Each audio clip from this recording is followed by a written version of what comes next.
All right, so let's see if we can do this properly.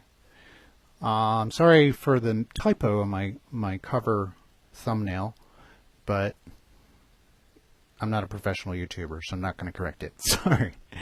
All right, so there's been a lot of talk about this new Delta strain, and I thought it'd be helpful for people to understand the entire timeline of the virus from when it started back in 2019 up until today.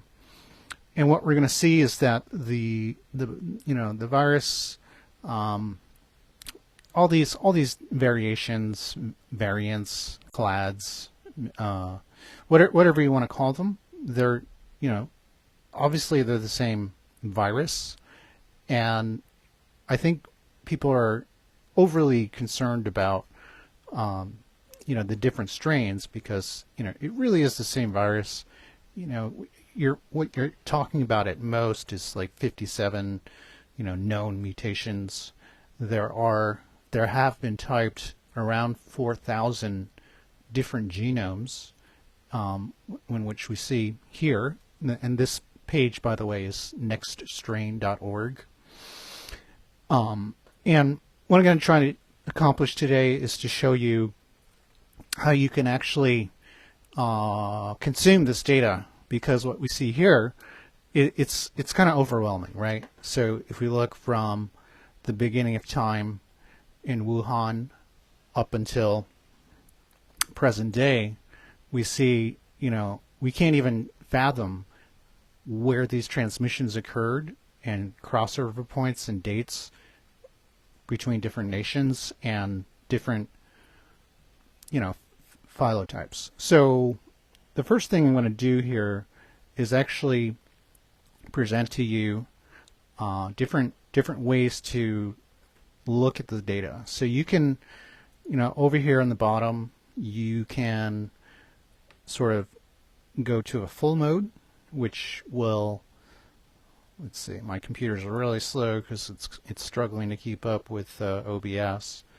But this is the overview in a different visual presentation. So this is called radial as opposed to rectangular. There are other ways you can do this. You can do this unrooted, clock, and scatter. So the radial view will allow you to see just how varied the mutations are. And these blue ones over here, those are basically the UK variants. So originally it started from Wuhan, quickly spread to UK, and the UK variant, also known as Alpha, pretty much covered the US and all of Europe, right? And many other countries as well. The one that people seem to be talking about the most is this new Delta variant in green, and that is supposedly from India, but we're going to see in a moment that it's actually in a lot of other countries. And what I'm trying to say in general terms, and I'm sort of jumping to the TLDR conclusion here, is that we knew from the very beginning that this virus would continue to evolve. I think mutate is kind of a scary word, right? Because mutate has some connotation that it's more pathogenic. It's going to be more transmissible and deadlier and so forth. But I try to tell people all the time, try not to think of the virus in human terms. Try to think about the virus in virus terms. And what does a virus, quote unquote, want to do? Like any organism, it's not debatable, but it wants to continue to survive. So it will adapt, right? And it simply responds in the case of a virus, it simply responds to its new environments, and that could include the vaccine in situ in a body, or environmental, atmospheric conditions, whatever, to adapt. So that's what they do. They're literally programmed machines. And so one interesting way to look at this is to go to the scatter plot. Let's see if I can accomplish to do that. And come on, my browser's just dying because it's OBS here is just killing the thing. So please come, scatter. And what I want to do, there it is. So the scatter plot here, and it'll show you the branches. I'm also going to turn off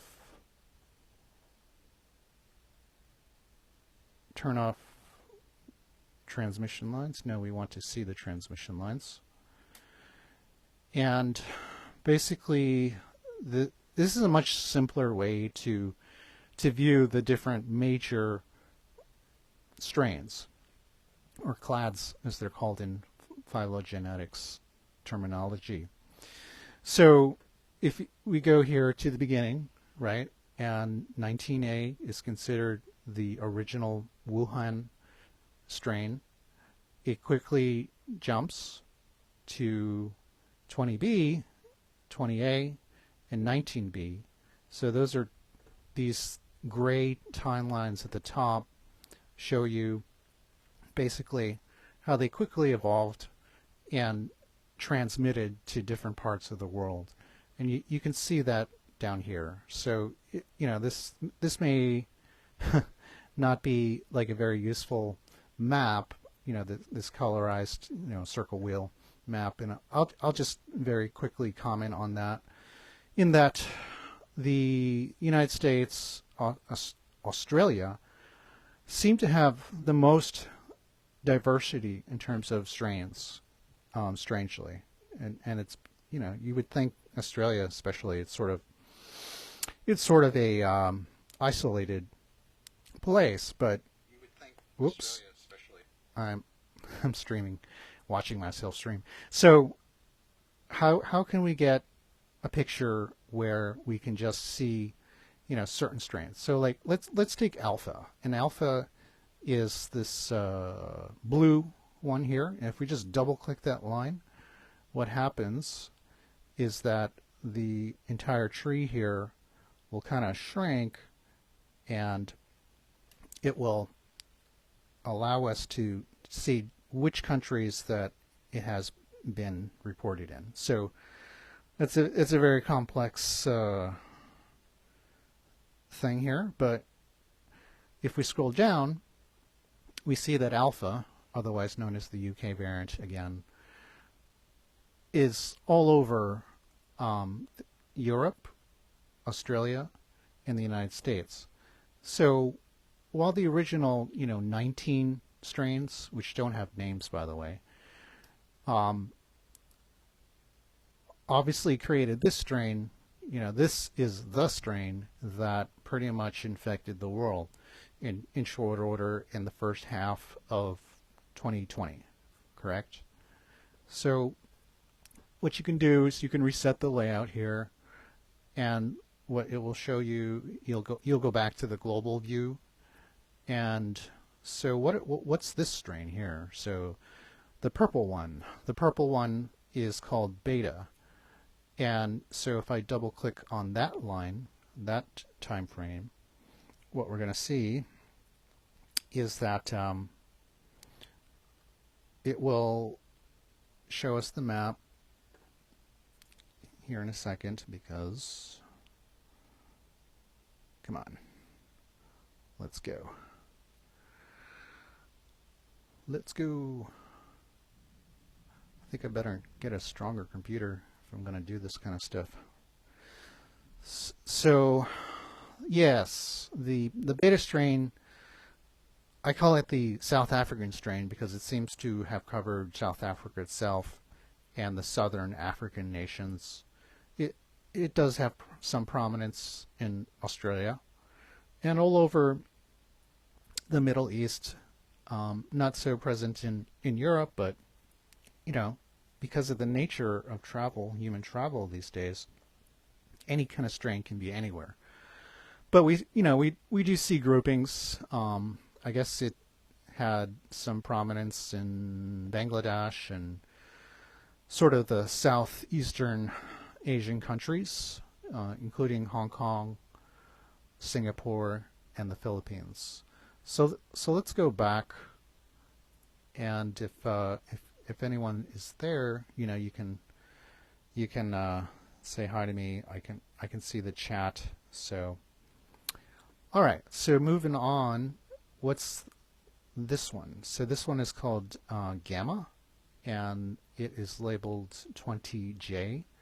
So all of these, aside from the original 19 variants, they are all labeled 20 something. So 20A to 20J, and J is the last one here. So let's take a look. Let's see. So J is going to be Wow, my computer is really struggling. I should solicit you people for different funds. All right. So, whoop! I scrolled too far. Although you should read the fine print here on the bottom. So, compiled next strain, SARS-CoV-2, blah blah blah. But again, this is not reality, right? This is just what the epidemiologists can find. So, yes, the last strain, Gamma, is J, the last letter to be used in the alphabet, because it's basically the Brazil variant, and unfortunately, the Brazil variant has been persistent. It has been with us for a very long time. And then it continues to persist, obviously. You can see its frequency. It's still very high. It started in November, actually. And it will, continue to do so, because Brazil seems to do nothing in terms of containment. So going back to the global list, we're going to get to the much feared Delta variant here.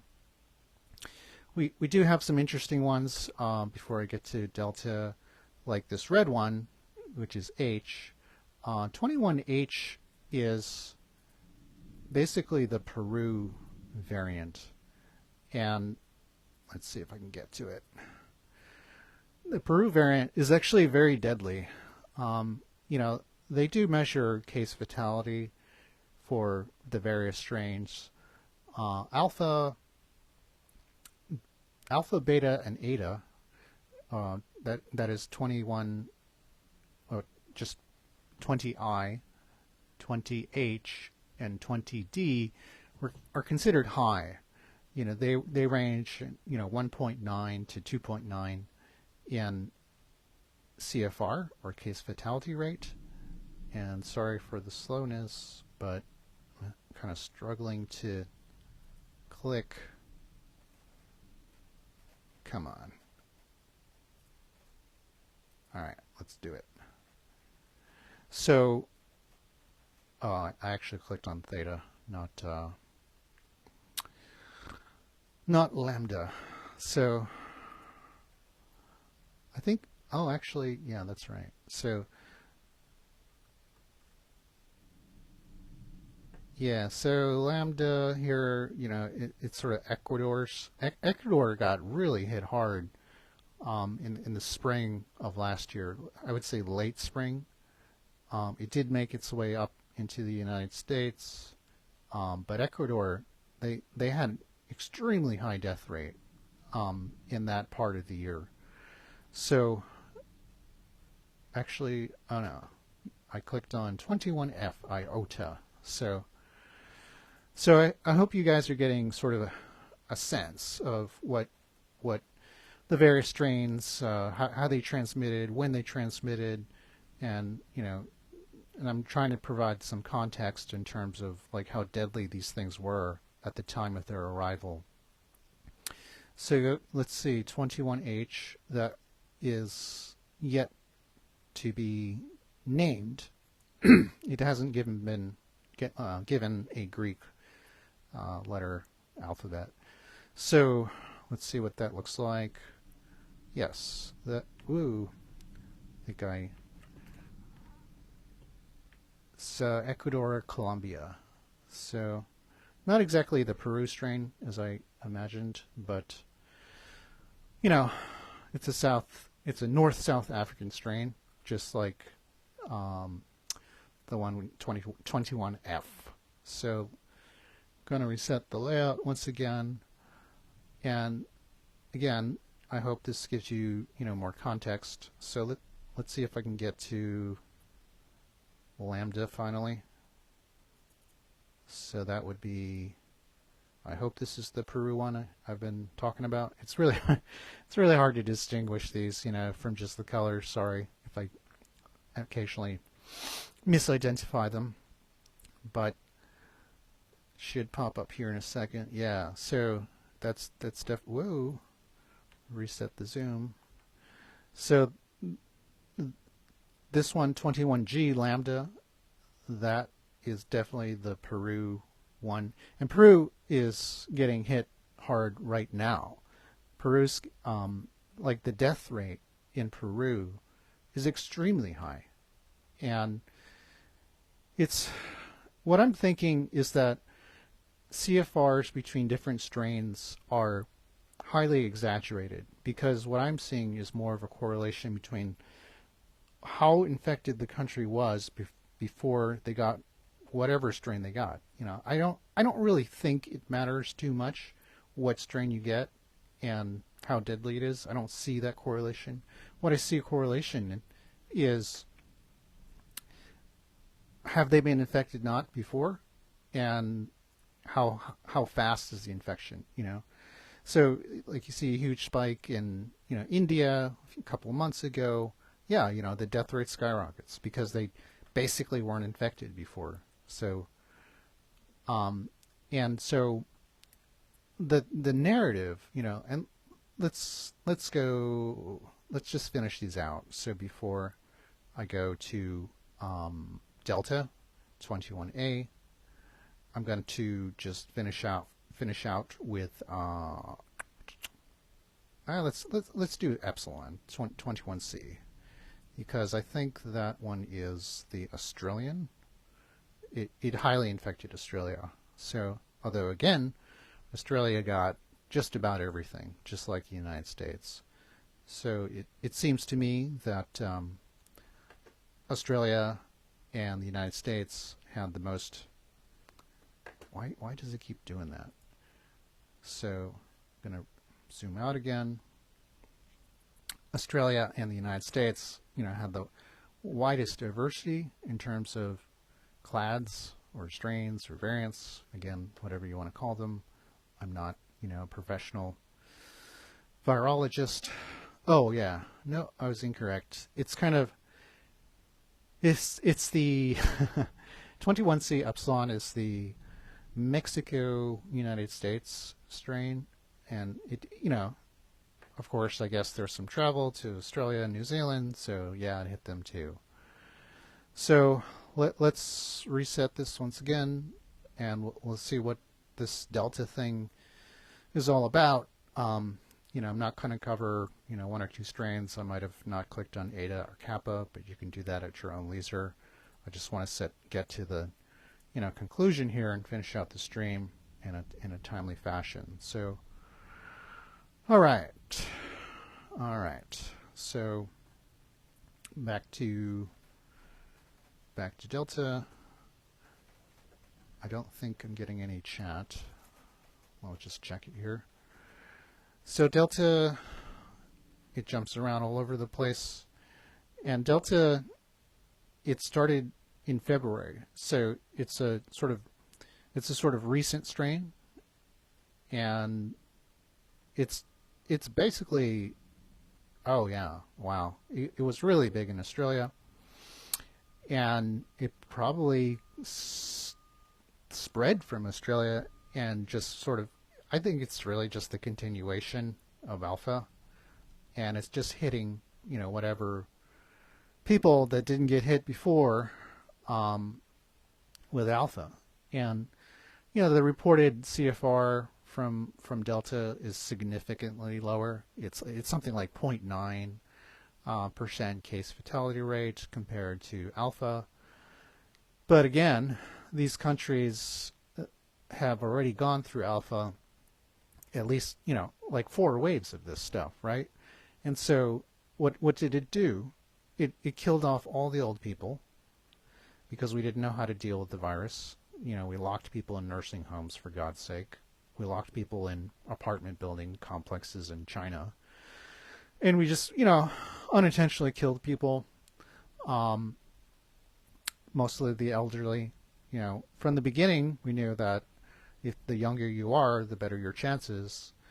And there's not really evidence to say right now that this, affects younger people worse than alpha, but time will tell.